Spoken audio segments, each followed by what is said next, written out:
Sometime today, the United States House of Representatives will begin debating H.R. 842, Protecting the Right to Organize Act. However, there's a huge problem with it in its current form.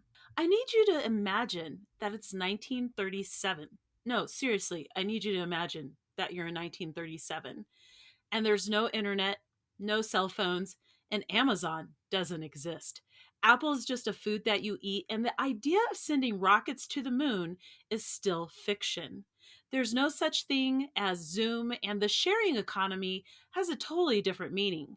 Amelia Earhart has just disappeared during her audacious endeavor to fly over the ocean, and the Hindenburg has just exploded. Great Britain's Duke of Windsor has just married Wallis Simpson, the American divorcee, and British citizens are aghast. I feel like deja vu. Joe Louis has just become the world heavyweight champion in boxing, the first black man to do this in an era of Jim Crow and active lynchings. Our current president, Joe Biden, won't even be born until November 20th, 1942. In 1937, the IRS will create the ABC test as a way to classify independent contractors. Now, besides the fact that I'm still trying to wrap my head around the fact that there were independent contractors in 1937, it just feels like that's a long time ago. The US was also dealing with the aftermath of the Great Depression and still had over 14% unemployment. What in the world does any of this have to do with something occurring in 2021? Well, actually, quite a lot.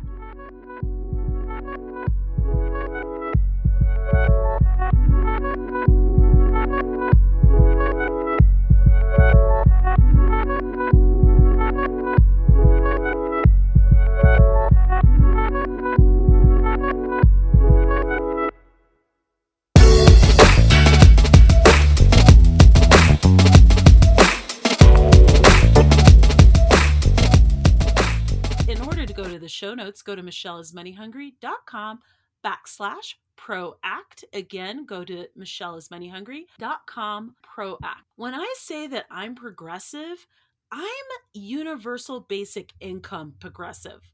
I believe in the right to organize and fight against big businesses. And I'm currently supporting the workers in Alabama who are organizing against Amazon. So when I say that I'm this type of progressive, and that Democrats and independents need to really look at HR Bill 842, that should tell you something.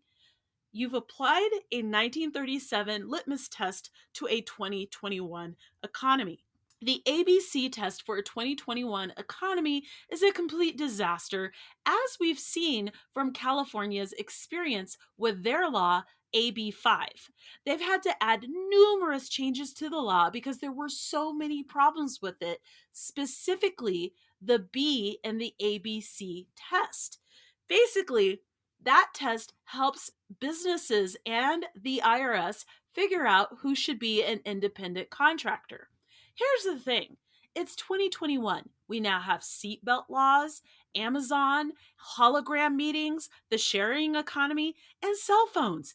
In fact, rockets are being sent into space by private companies. Nanotechnology and deepfakes are real. So, why on earth are we applying a 1937 litmus test to our current 2021 and beyond economy? In fact, the IRS has addressed this issue by using what's called the common law designation to help them identify independent contractor situations. I think it's really important, though, to discuss why freelancing in its many forms is so attractive to so many American workers. I'm going to share my personal situation. At the end of 2014, I quit my traditional 9 to 5 job, and I'm going to be clear, it was a pretty decent job. I had great benefits. I had educational benefits actually at the university that I worked at. So I attended university classes for free. I had around 5 weeks of vacation time a year by the time I left. I had affordable health care.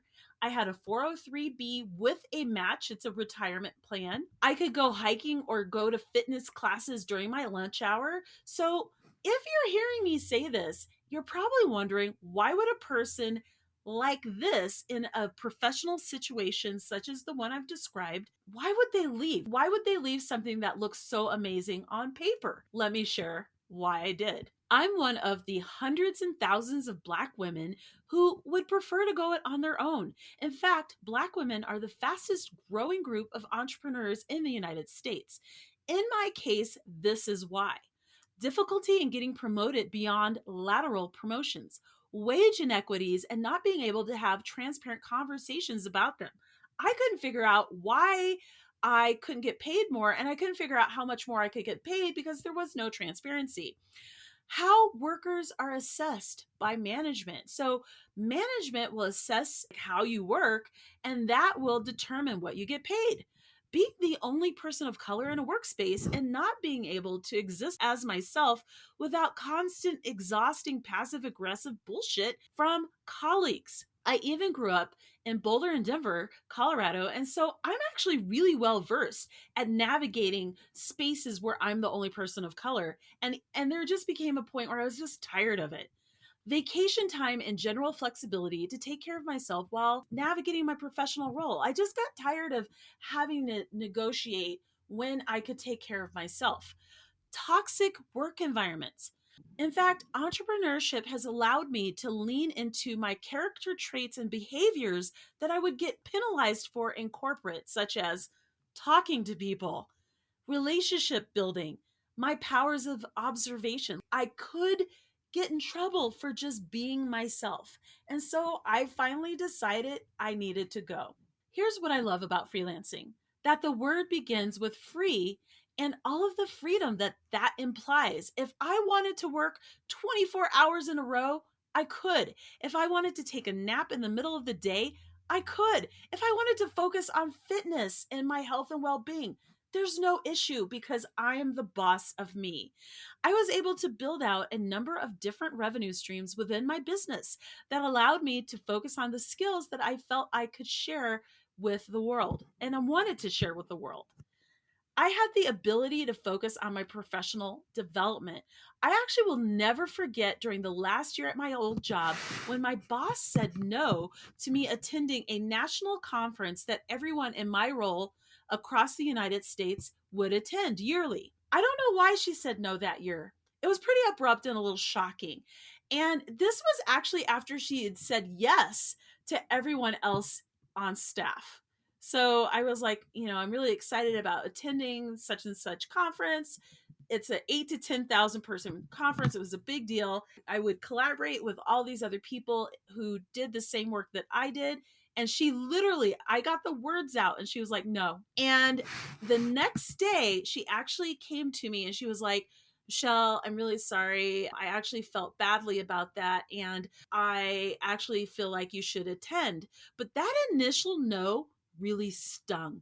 I never have to worry about being told now when I want to focus on my professional development. I can do that all year long. I can say yes to me. I love that I'm not forced to be in a paternalistic relationship with an organization that I don't want to be a permanent employee of because I don't want to be someone's employee. Basically, it's important to me to be able to work on a project and then move on from an organization when I'm done. I'm not trying to work on an ongoing basis for these companies that I have contract work with. Or maybe I have a 6-month contract and then I'm done. Let me move on. I don't want to be hired on as a W-2 employee. It's important to me to be able to work from wherever I would like to work, from my hometown, at my house, at a co-working space, from the mountains, or overseas. I have that flexibility as a freelancer within the field that I currently in. I love that there's time freedom and flexibility. I don't have to ask permission to go on vacation, to run an errand for my mom, to go to the doctor, or to rest when I'm having a migraine, which honestly, this whole situation has created a lot of them. Ultimately, I love that I can explore my intellectual and professional curiosity to my heart's content. So, what do we really want? Please do not harm the almost 60 million estimated people, American citizens, who are 1099 contractors. We're already in a tenuous position here in the United States with the economy. Killing our businesses is a crazy thing to do at any time, but especially now. Please use the IRS common law test versus the ABC test, which penalizes freelance contractors, or just use the A and C components of the test like numerous states currently do. Please refer to the following resource that I've linked to in the show notes so that you can see what states are doing where, and then Google the reaction by freelancers in each state. I want you to start with California and their AB5 situation, and I've included a link to a resource regarding that. People are really angry in California right now. I need you to speak to more freelancers with a special emphasis on individuals who work outside of the new gig economy, people who are not Uber drivers or Lyft drivers. I don't do that. I have a whole business that has nothing to do with that. So why am I being penalized because of this new gig economy? I need you to understand the role of freelancers in facilitating the tasks in some of the following businesses: trucking, content creation. So speak to freelance writers, graphic designers, yes, even brand ambassadors. I was a brand ambassador for a yogurt company here in Colorado. I loved it. I took on the tax liability, and I was fine with that. Tradespeople in different trade spaces, artists, doctors, and nurses. Basically, there's a lot of people who are affected by this legislation, and I don't think that there's been enough time to really reflect on that. We want increased accessibility to healthcare, and I do want to say a huge thank you for the new legislation that is capping healthcare premiums to 8% of people's income when they purchase on the exchange. This is a huge deal, so I do want to say thank you. We want a federal law mandating paid leave for families and individuals. I must say that I'm very proud of my state of Colorado for voting yes on Proposition 118 that provides paid medical and family leave. And yes, self employed individuals are allowed access to this leave as well. Don't discount how angry and frustrated people are feeling about the potential of using the ABC test in the ProAct. Don't underestimate this, Democrats. You're going to underestimate this, and this will be at your own peril. Do listen to our concerns and spend more time looking at the financial impact of this law. Entrepreneurs in California lost their businesses overnight. People left the state. What will happen if it becomes the law of the land as it's written now? We want people to have the right to organize, to have the right to have their voices, but I don't want to be penalized for creating my best life as an entrepreneur outside of work situations. Please, please, please change this bill. I actually don't think it's going to pass. However, I felt it was very important for me to say something and to speak up. If you're a freelancer, please do make sure that you contact your representatives via social media, via their offices, give them a call. You're supposed to, you're paying their wage. So please do that today, Monday, March 8th, 2021, before they start having this conversation. What say you? I'm interested to hear your opinion. Let me know.